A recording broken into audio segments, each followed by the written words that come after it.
우리 성도님들은 누군가의 관계가 깨져서 마음이 괴롭고 힘든 기억이 있으십니까? 아마 우리 대부분은 관계가 깨짐으로 인해서 괴로움과 아픔을 겪어보셨을 것입니다. 이 세상을 살면서요, 우리에게 많은 영역에서 어려움을 겪습니다. 경제적 어려움, 질병의 고통, 또 낙방, 실패로 인한 좌절 등 여러 가지 어려움이 있는데요. 우리가 예상보다 큰 고통을 주는 것이 우리에게 바로 누군가의 관계가 깨진 데서 오는 그러한 고통입니다. 가정이 깨지는 것도 결국 관계가 깨지는 것이잖아요. 그리고 친구 사이에서 오해와 배신 등으로 인한 그러한 관계 단절, 참 우리를 힘들게 합니다. 그리고 연인과의 헤어짐, 실연의 고통도 관계가 깨진 것이고, 왕따로 인한 고통도 결국 관계에서의 어려움입니다. 그런데 반대로 좋을 때, 인간관계가 좋을 때 우리는 얼마나 행복한지도 다 경험하셨을 것입니다. 이처럼 관계가 우리의 행복과 불행에 대해서 지대한 영향을 미치고 있다는 것은 다 공감하실 것입니다. 이미 들어서 아시는 분들도 많을 텐데요. 하버드대에서 1939년에서 2014년까지, 그러니까 무려 75년 동안 성인의 건강과 정서적 안녕에 대한 연구를 했습니다. 근데 대상은 하버드대 학생들하고 보스턴 지역의 가난한 소년들을 대상으로 그들의 20세부터 90세까지 어떻게 살았는지를 연구한 것이에요. 긴 시간 동안, 75년이란 긴 시간 동안 연구한 대단히 의미 있는 연구입니다. 그 결과와 관련하여서 하버드 성인 발달 연구소장인 로버트 윌딩거 박사가 이렇게 발표했어요. 한번 들어보세요. 지난 75년의 연구를 통해 얻은 한 가지 분명한 메시지는 좋은 인간관계가 우리를 보다 행복하게 하고 건강하게 한다는 사실입니다. 그게 전부입니다. 그들이 75년 동안의 연구 결과는 그거였다라고 이렇게 얘기했는데요. 한마디로 행복하려면 좋은 관계를 누려야 한다는 것이죠. 아무리 가진 것이 많고 사회적 성취가 높아도 좋은 관계가 없으면 행복할 수 없습니다. 왜 그렇습니까? 제가 지난주 설교에서도 잠깐 언급했는데요. 그 이유는 인간이 하나님처럼 관계적 존재이기 때문입니다. 관계적 존재로 지음을 받았기 때문에 관계가 좋아야만 행복할 수가 있습니다. 그래서 우리에게는 정말 관계가 중요한데요. 누군가와 관계 맺는 것을 좀 더 일상적인 단어로 표현하면 사귐이라고 말합니다. 사귐이 바로 관계 맺는 거잖아요. 그래서 요즘 젊은이들은 이성 친구를 사귈 때 우리 사귈래? 이렇게 자기 마음을 표현하면서 이성에게 접근하잖아요. 그래서 그 사귐이 그들에게는 의미가 깊어가지고 100일, 200일 이렇게 날짜를 세면서 그렇게 이벤트를 해주고 즐거워합니다. 이처럼 우리는 본성적으로 서로 가까이 가서 사귀고 싶어하는 그런 존재들이에요. 하나님께서 주신 인간의 본성이 바로 사귐을 원하는 것입니다. 하나님께서 이렇게 인간을 사귐을 원하는 존재로 창조하셨는데요. 우리 인간이 누구와 먼저 사귀기를 원하셨겠습니까? 그렇죠. 당연히 우리를 인격적으로 주신 하나님과의 사귐을 하나님께서 먼저 원하고 계십니다. 하나님께서는 진실로 우리 각 사람과 사귐을 원하십니다. 하나님께서 우리 각 사람을 뜨겁게 사랑하셔서 우리와 사귐 갖기를 정말 간절히 원하고 계시는데요. 그래서 오늘 설교의 제목은 하나님께서 세상과 화목을 원하십니다 라는 제목으로 하나님의 말씀을 듣겠습니다. 오늘 본문 18절 말씀을 함께 읽어보겠습니다. 모든 것이 하나님께로서 났으며 그가 그리스도로 말미암아 우리를 자기와 화목하게 하시고 또 우리에게 화목하게 하는 직분을 주셨으니 아멘. 이 말씀에는요. 앞절이 17절이었잖아요. 새로운 피조물이 되었다는 거였는데 우리가 새로운 피조물이 된 우리는 두 가지의 귀한 진리가 18절에 나와 있습니다. 첫 번째는 뭐예요? 우리는 그리스도로 말미암아 하나님과 화목하게 되었다라는 것이고요. 두 번째는 화목하게 된 우리에게는 화목하게 하는 직분이 주어졌다라는 말씀이 18절 말씀입니다. 하나님께서 그리스도로 말미암아 우리를 자기와 이렇게 화목하게 하셨는데요. 우리를 자기와 화목하게 하셨다라는 말씀 속에는 어떤 사실이 전제되어 있습니까? 아, 우리와 하나님과의 관계가 깨져 있었구나. 우리는 하나님과 불화했었구나. 라는 것이 전제되어 있는 것이고요. 또 또 하나는 그런데 하나님께서 하나님과 우리와의 깨어진 관계를 회복하시려고 먼저 우리에게 손을 내밀어 주셨구나. 그리고 먼저 원하시고 먼저 손을 내밀어 주셨다는 사실이 이 말씀 속에는 전제되어 있어요. 이것이 바로 놀라운 복음이잖아요. 성도님들 한번 생각해 보십시오. 지위가 높은 사람과 부하 직원이 있는데 아랫사람이 잘못했어요. 그것도 윗사람은 아무 잘못도 없고 도리어 은혜만 베풀었을 뿐인데 배신하고 떠나갔다면, 그래서 관계가 깨졌다면 누가 아쉬운 겁니까? 당연히 아랫사람이 아쉽죠. 그리고 누가 먼저 손 내밀어서 관계를 회복해야겠습니까? 아랫사람이 손을 내밀어서 사죄해도 관계가 회복될까 말까일 텐데요. 하나님과 우리 사이는 정말 거꾸로 돼도 한참 거꾸로 된 것입니다. 어떻게 하나님이 먼저 우리에게 손을 내밀어서 화해를 청했으니 정말 거꾸로 돼도 한참 거꾸로 된 건데요. 어떻게 이런 일이 일어날 수 있습니까? 이렇게 말도 안 되는 사랑이 우리에게 임한 것입니다. 사랑하는 성도 여러분, 우리들은 관계적 존재이기 때문에 관계가 좋아야 행복하잖아요. 그런데 우리에게 가장 중요하고 영원까지 영향을 미치는 관계가 누구와의 관계겠습니까?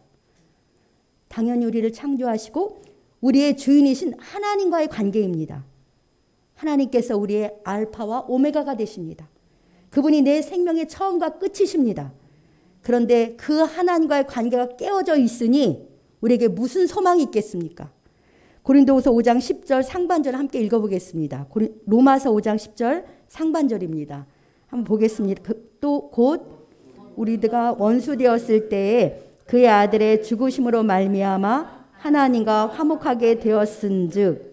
네, 이 말씀을 보십시오. 우리는 하나님과 원수가 되어 있었습니다. 우리는 악한 행실로 멀리 떠나 마음으로 하나님과 원수가 되어 있었고요. 우리 마음에 하나님 두기를 싫어해서 하나님을 버리고 내 욕심과 내 뜻대로 살았습니다. 그리고 우리는 하나님이 아닌 엉뚱한 것을 숭배하며 살았는데요. 돈을 숭배하기도 하고 쾌락을 사랑해서 쾌락의 종로를 타기도 하고 권세와 명예를 숭배하며 살기도 합니다. 이러한 죄악으로 거룩하신 하나님, 우리의 왕이시고 주인이신 하나님을 멸시한 것입니다. 죄를 참아보지 못하는 거룩하신 하나님께서, 모든 권세와 능력의 하나님께서 이렇게 반역하며 하나님을 멸시하며 살아가는 우리에게 어떤 벌인들 못 주시겠습니까? 하나님께서는 공의로우신 분이시잖아요. 죄악을 반드시 징벌하시고 원수를 갚으시는 분이십니다. 죄를 해결받지 못한 인간에게는 결국 저주밖에 없다는 것을 우리는 깨달을 수 있습니다. 그런데요, 하나님께서는 긍휼이 풍성하신 분이에요. 그 말은 불쌍한 마음이 너무 들끓어가지고 가만히 계실 수가 없는 거예요. 형벌받고 멸망당할 우리가 너무 불쌍해서 우리를 가만히 두실 수가 없기 때문에 그 큰 사랑으로 그 아들 예수님께서 우리 대신 형벌받고 죽게 하셨습니다. 하나님과 우리 사이에 깨어진 관계는 이렇게 화목하게 하는 제물로 바쳐진 예수 그리스도로 말미암아 하나님께서 우리를 관계의 회복을 허락해 주신 것이죠. 이 사실은 우리 성도님들이 정말 잘 알고 계신 복음이잖아요. 이 놀랍고 기쁜 소식을 얼마나 많이 들으셨습니까? 저도 정말 많이 들었고요. 정말 많이 전했습니다. 그런데 들을 때마다 감격이에요. 들을 때마다 하나님의 사랑이 놀랍고 또 놀랍습니다. 여러분들 찬송가 205장 그 찬송가 가사 그대로인데요. 주 예수 크신 사랑 늘 말해 주시오. 나 항상 듣던 말씀 또 들려주시오. 나 항상 듣던 말씀, 나 항상 듣던 말씀, 주 예수 크신 사랑 또 들려주시오. 이렇게 하나님의 사랑, 이 복음은 또 들어도 감격이 있고 놀라운 하나님의 사랑인 것이죠. 사랑하는 성도 여러분, 하나님과 우리 사이의 깨진 관계는 이렇게 예수님의 희생으로 회복되어서 우리는 하나님과 화목하게 되었어요. 하나님께서 얼마나 우리와 화목한 관계 속에서 참된 사귐을 원하시는지 보여주신 것입니다. 하나님과의 관계 회복이 바로 구원입니다. 하나님과의 관계 회복이 바로 구원이에요. 반대로 하나님과의 관계가 깨진 것을 신학적으로 타락이라고 말합니다. 그러니까 우리는 타락에서 주 예수 그리스도로 말미암아 구원을 받았습니다. 오직 은혜로 하나님과의 관계가 회복된 것이죠. 아버지와 자녀로, 왕과 백성으로요. 하나님과 관계 회복된 우리에게 제일 중요한 게 있다면 그게 무엇일까요? 그것은 바로 사랑의 하나님과 친밀한 사귐을 갖는 거예요. 그걸 위해서 하나님이 우리와의 관계를 회복시켜 주셨으니까요. 친밀한 사귐을 위해서 구원해 주셨는데 우리는 영이신 하나님과 영적인 사귐을 가질 수 있게 된 거예요. 영으로 사귈 수 있게 된 것이죠. 영이신 하나님과의 영적 사귐은 성령으로 거듭난 하나님의 자녀들만의 특권 중에 특권입니다. 우리 성도님들이 이 영광스러운 하나님과의 사귐을 얼마나 사모하고 계십니까? 하나님께서 언제나 우리를 기다리고 계시는데요. 오늘 이 예배에 오신 분들은 우리 하나님 만나기를 사모해서 하나님 만나려고 이 자리에 오신 줄 믿습니다. 성령께서 이 예배 가운데 주님을 사모하여 나온 우리 한 분 한 분을 진리로 만나주시길 간절히 소망합니다. 날마다 진리의 말씀이 영이에요. 그리고 기도, 영적인 기도 속에서 또 이렇게 공동체와 함께 드리는 이 예배 속에서 영이신 하나님과 깊은 만남과 사귐을 갖는 저 우리 성도님들 되시기를 우리 주님의 이름으로 축복합니다. 예, 로마서 5장 1절을 함께 읽어보겠습니다. 로마서 5장 1절입니다. 그러므로 우리가 믿음으로 의롭다 하심을 받았으니 우리 주 예수 그리스도로 말미암아 하나님과 화평을 누리자. 네, 우리가 믿음으로 의롭다 하심을 받았잖아요. 이 의롭다 하심을 받았다라는 걸 다른 말로 표현하면 우리가 하나님과의 관계가 회복되었으니 그런 말입니다. 그러니까 하나님과 화평을 누리자는 것은 하나님과 관계가 회복되었으니 하나님과 친밀한 사귐을 누립시다 이렇게 말하는 거예요. 그러니까 우리가 일상에서 하나님과 화평을 누리는 것은 날마다 하나님을 내 아버지라고 부르면서 하나님과 친밀한 사귐을 누리는 것이 하나님과 화평을 누리는 것이고 영생을 누리는 것입니다. 하나님과의 친밀한 사귐 가운데서 그분과의 화평, 그분과의 화목을 마음껏 누립시다. 오늘 본문 18절 하반절에서요. 19절까지의 말씀, 18절 하반절에서부터 19절까지의 말씀 함께 읽겠습니다. 또 우리에게 화목하게 하는 직분을 주셨으니 곧 하나님께서 그리스도 안에 계시사 세상을 자기와 화목하게 하시며 그들의 죄를 그들에게 돌리지 아니하시고 화목하게 하는 말씀을 우리에게 부탁하셨느니라. 아멘. 하나님께서 먼저 화목하게 된 우리에게 어떤 직분을 주셨다고 말씀하세요? 화목하게 하는 직분을 주셨습니다. 우리에게 화목하게 하는 직분을 주셨어요. 누구와 누구를 화목하게 하는 거예요? 하나님과 세상 사람 사이를 화목하게 하는 직분을 우리에게 주신 것입니다. 하나님께서는요, 그들의 죄를 그들에게 돌리기를 원하지 않으시고 그들과 화목하기를 원하세요. 이 하나님의 마음을 우리가 가서 전해주는 그러한 사랑의 직분을 우리가 받은 것이죠. 여러분들, 세계를 화목하게 하는 기구가 무엇입니까? 유엔이잖아요. 그렇게 화목하게 하는 직분은 굉장히 영광스러운 직분인데요. 우리가 무엇이길래 감히 하나님과 세상 사람 사이를 화목하게 할 수 있겠습니까? 우리에게 정말 귀한 직분을 주셨습니다. 우리 성도님들은 다 이미 하나님과 화목하게 되신 분들이죠? 네, 아멘이신 줄 믿습니다. 그러면 이제 세상과 하나님 사이를 화목하게 하는 직분도 다 받으신 거예요. 화목하게 된 자만이 할 수 있는 일이거든요. 구원받은 우리에게는 하나님과의 관계가 깨어져 있어서 어둠 속에 있는 사람들을 하나님과 관계가 회복되도록 그렇게 도울 사명이 주어진 것입니다. 이 거룩한 사명은 오직 하나님과 관계가 회복된 사람들에게만 주어진 영광의 직분이에요. 저 우리 성도님들이 이 화목하게 하는 직분을 정말 영광스럽게 여기고 감사로 받아들이고 기쁨으로 감당하시길 축복합니다. 그러니까 하나님께서는 세상과 하나님 사이에 근본 문제 있잖아요. 세상 사람과 하나님 사이의 근본 문제는 죄 문제인데 그것은 그 아들 예수님을 화목 제물이 되게 하셔서 다 해결해 주셨고요. 이렇게 사랑으로 다 해결해 주셨다는 기쁜 소식은 그것을 전하는 일은 우리 자녀인 우리에게 맡겨주신 것이죠. 그래서 19절 후반에서 화목하게 하는 말씀을 우리에게 부탁하셨느니라. 화목하게 하는 직분은 바로 화목하게 하는 말씀을, 이 기쁜 소식을 전하는 거예요. 화목하게 하는 말씀, 기쁜 소식을 아주 짧게 정리하면 이런 거죠. 하나님께서 당신과 정말 화목하기를 원하세요. 그래서 당신과 하나님 사이에 있는 벽을 허무시려고요. 하나님께서 그 아들 예수님께서 화목제물 되게 하셨어요. 이제 예수님을 믿음으로 영접하시면 하나님과 화목하게 되십니다. 정말 단순한 메시지 아닙니까? 여기 계신 우리 성도님들 모두 다 너무나 쉽게 전할 수 있는 단순한 메시지입니다. 우리 참된 교회의 표어가 무엇인지 아십니까? 새 가족들도 있는데 우리 참된 교회 표어는 이쪽에 나와 있어요. 교회 표어라고. 하나님 나라를 누리며 하나님 나라를 세우는 참된 교회. 이것이 저희 참된 교회의 표어입니다. 그러니까 하나님 나라를 누린다는 것은요. 하나님과의 사귐, 성도와의 사귐을 누리는 걸 말해요. 그리고 하나님 나라를 세운다라는 것은 이렇게 화목해하는 직분을 감당하는 것을 말합니다. 이 두 가지를 우리는 사귐과 선교라고 해요.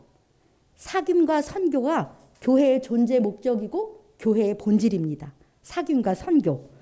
우리 참된 교회가 교회의 존재 목적인 하나님 나라를 누리며 하나님 나라를 세우는 참된 교회가 되기를 간절히 소망합니다.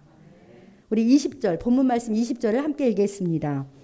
그러므로 우리가 그리스도를 대신하여 사신이 되어 하나님이 우리를 통하여 너희를 권면하시는 것 같이 그리스도를 대신하여 간청하노니 너희는 하나님과 화목하라. 아멘. 이 20절 말씀에서 화목하게 하는 직분을 다른 말씀으로 하시죠? 그리스도를 대신한 사신이다. 화목하게 하는 직분을 그리스도를 대신한 사신이라고 말해요. 사신은 오늘날 말하면 대사, 엠베서더를 말하는데요. 하나님께서 우리를 그리스도를 대신하셔 이 세상에 파견하신 하나님 나라의 대사다라고 하나님께서 말씀해 주세요. 정말 영광스럽고 놀라운 직분입니다. 저는 하나님께서 하시는 일 중에서요. 참 이해가 안 되는 부분이 이 부분이에요. 하나님과 세상 사이를 화목케 하는 이 엄청난 일, 영원한 영향력을 미치는 이 일을 어떻게 연약하고 신실하지도 못한, 우리 참 연약하고 신실지 못하잖아요. 그런 우리에게 맡기실까? 차라리 이런 직분을 천사에게 맡기시거나 아니면 하나님이 직접 하시면 훨씬 효과적이고 쉽게 큰 역사가 일어날 텐데, 그런데 하나님은 연약하고 신실하지 못한 우리에게 일을 맡기셨어요. 세상 나라의 대사를 생각해 보십시오. 아무나 맞나요? 대한민국의 대사로 외국에 파견되는 일도 절대로 아무나 할 수 있는 일이 아닙니다. 제가 대사라는 단어를 국어사전에서 찾아보니까 이렇게 기록되어 있었어요. 나라를 대표하여 다른 나라에 파견되어 외교를 맡아보는 최고 직급 또는 그런 사람. 주재국에 대하여 국가의 의사를 전달하는 임무를 가지며 국가의 원수와 그 권위를 대표한다. 이것이 대사의 사전적 정의였는데요. 그러니까 대사의 정체성이 뭐예요? 나라를 대표해서 다른 나라에 파견되어서 외교를 맡아보는 최고 직급의 사람이라는 거예요. 그러니까 우리가 하나님 나라를 대표해서 세상 나라에 파견된 그런 하나님 나라의 대사, 하나님 나라의 최고 직급을 맡고 세상에 파견했다고 하나님께서 말씀하시는 거죠. 그럼 대사의 임무가 뭐예요? 주재국에 대해서 국가의 의사, 자국의 의사를 전달하는 거잖아요. 우리 임무는 우리나라, 하나님 나라의 왕이신 하나님의 의사를 세상 사람에게 전달하는 것이 바로 우리들의 의무입니다. 대사의 권위는 국가의 원수와 그 권위를 대표합니다. 우리의 왕이신 그리스도의 권위를 갖고 그리스도를 대신하는 것입니다. 제가 이거는 여담이긴 하지만요. 여성 목사잖아요. 여성 목사가 많지는 않아요. 지금은 인정하긴 하는데 가끔은 여성 목사라는 것이 왠지 이렇게 쪼그라들게 하는 인간적인 마음이 들 때가 있어요. 그래서 하나님께 기도해요. 하나님 저를 세우셨는데 저에게 영적인 권위를 덧입혀주세요. 이런 기도도 해요. 근데 오늘 제가 말씀을 다시 묵상하면서 그리스도 저뿐이 아니라 우리 모두는 그리스도의 대사이기 때문에 그리스도의 권위를 갖고 그리스도를 대신하는 것이다. 그렇게 하나님께서 권위를 우리에게 이미 부여해 주신 것이죠. 제가 더 담대해졌습니다. 대사가 어떤 직급의 사람인지 그 임무가 무엇인지 그 권위가 어떠한지를 자세히 알고 보니 우리가 그리스도를 대신하여 사신이 되어 라는 20절 말씀이 정말 더욱 놀랍습니다. 분명한 것은 하나님과 화목하게 된 하나님의 자녀인 우리는 세상 나라에 파견된 하나님 나라의 대사입니다. 우리 성도님들은 이와 같은 하나님의 부르심을 진실로 믿으십니까? 네, 사랑하는 성도 여러분, 이것은 제가 허황된 이야기를 한 것이 아니에요. 하나님께서 우리에게 직접 고린도서 5장 20절 말씀으로 하신 것입니다. 우리를 그리스도를 대신하여 파견한 하나님 나라의 대사라고 우리 하나님이 분명히 말씀하십니다. 그럼 왜 하나님께서 이처럼 영원한 가치가 있고 존귀한 일을 연약하고 신실함도 부족한 우리에게 맡기셨는지 이제 짐작이 가시죠? 왜 천사가 아니고 우리일까요? 그 이유는 우리가 하나님의 자녀이기 때문입니다. 그리고 하나님의 백성이기 때문입니다. 자녀는 아버지의 상속자잖아요. 우리 아버지 하나님의 기업이 무엇입니까? 우리 아버지 하나님의 기업이 하나님의 나라입니다. 그 아버지의 나라를 더 확장시키고 넓혀가는 일이 하나님 나라의 대사인데요. 우리가 자녀이기 때문에 우리에게 그 일을 아버지와 함께 하자고 이렇게 우리에게 맡기신 것입니다. 그리고 대사는 자국 국민이어야만 가능하잖아요. 우리는 하나님 나라의 백성이에요. 그러니까 우리만이 이 하나님 나라의 대사의 직분을 감당할 수 있습니다. 그렇기 때문에 이 직분이 가장 영광스러운 직분이죠. 찬송가 508장 후렴에 보면 주에게 부탁하신 일 천사도 흠모하겠네. 화목해 하라신 구주의 말씀을 온 세상 널리 전하세. 이 찬송 좋아하시죠? 하나님이 천사에게도 맡기지 않았습니다. 오직 그 자녀인 저와 여러분들에게만 이 직분을 맡기신 거예요. 이 영광스럽고 아름다운 하늘나라의 대사의 직분을 우리에게 맡겨주신 하나님의 은혜에 깊이 감사하는 우리가 되기 원합니다. 그리고 이 직분에 즐거이 순종하는 우리 성도님들 되시길 우리 주님의 이름으로 간절히 축복합니다. 예, 마지막으로 20절 말씀을 다시 한번 읽어보겠습니다. 그러므로 우리가 그리스도를 대신하여 사신이 되어 하나님이 우리로 너희를 권면하시는 것 같이 그리스도를 대신하여 간청하노니 너희는 하나님과 화목하라. 아멘. 저희 말씀 보세요.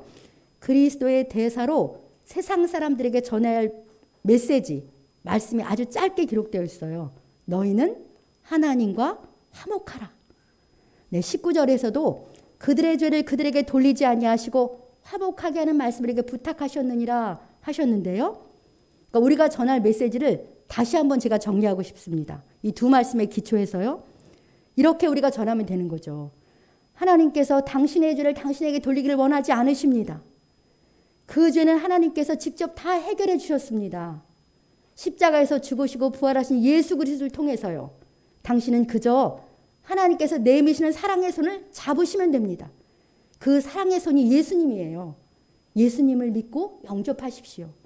하나님께서 정말 당신과 화목하기를 원하십니다. 이제 그만 하나님과 화목하십시오. 이것이 하나님 나라의 대사로서 우리가 전할 메시지입니다. 정말로 단순한 메시지 아닙니까? 사랑하는 성도 여러분, 우리는 이 말씀을 하나님께 부탁받았어요. 여기 보면 하나님이 부탁하노니 이렇게 말씀하시잖아요. 부탁하셨느니라 하시잖아요. 하나님은 충분히 왕의 권위로 명령하셔도 되는데요.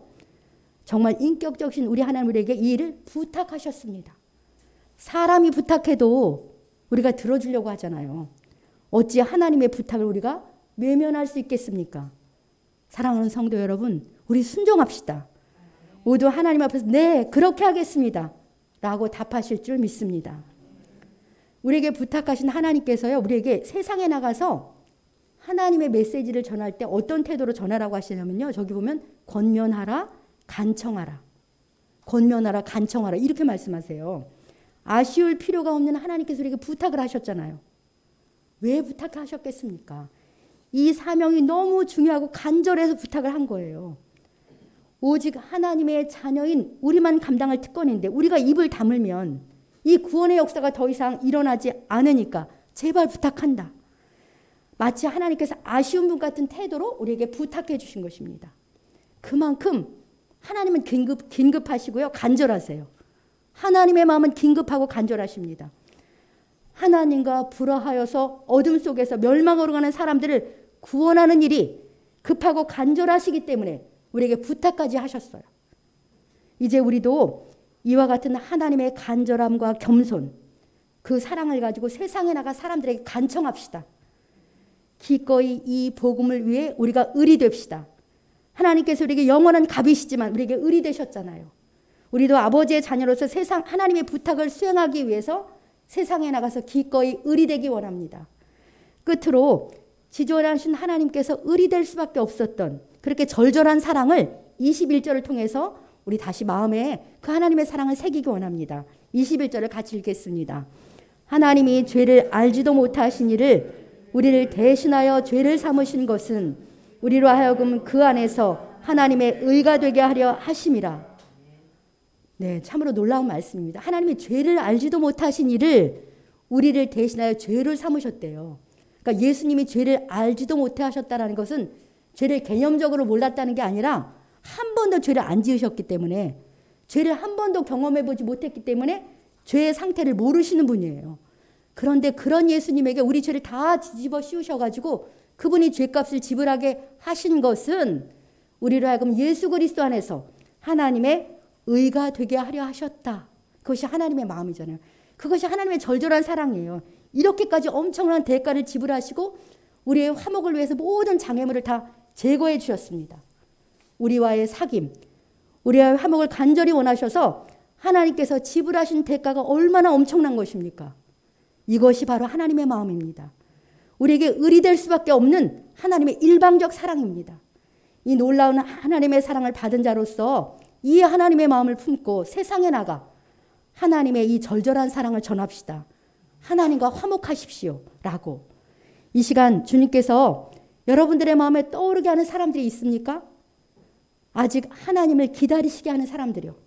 아직 하나님과 관계 회복을 하지 못하고 어둠 속에 있는 사람들. 하나님께서 지금 우리에게 부탁하십니다. 내 대신 가서 권면하고 간청해달라고. 하나님과 화목하세요. 라고 말씀해달라고. 이러한 하나님의 절절한 사랑과 부탁을 마음에 담고 우리도 기꺼이 사람들의 의리 되어 섬깁시다. 의리 되어 섬기심으로 영광스러운 하늘나라의 대사의 직분을 아름답게 감당하는 우리 모두가 되시길 주님의 이름으로 간절히 축복합니다. 예, 기도하겠습니다. 이렇게 기도합시다. 사랑의 하나님 아버지, 감사하고 감사합니다. 저희가 무엇이 갈래 저희와의 사귐을 그토록 원하십니까? 저희는 악한 행실로 하나님의 원수였습니다. 그런 저희와 화목을 원하셔서 주 예수님 보내주시니 감사합니다.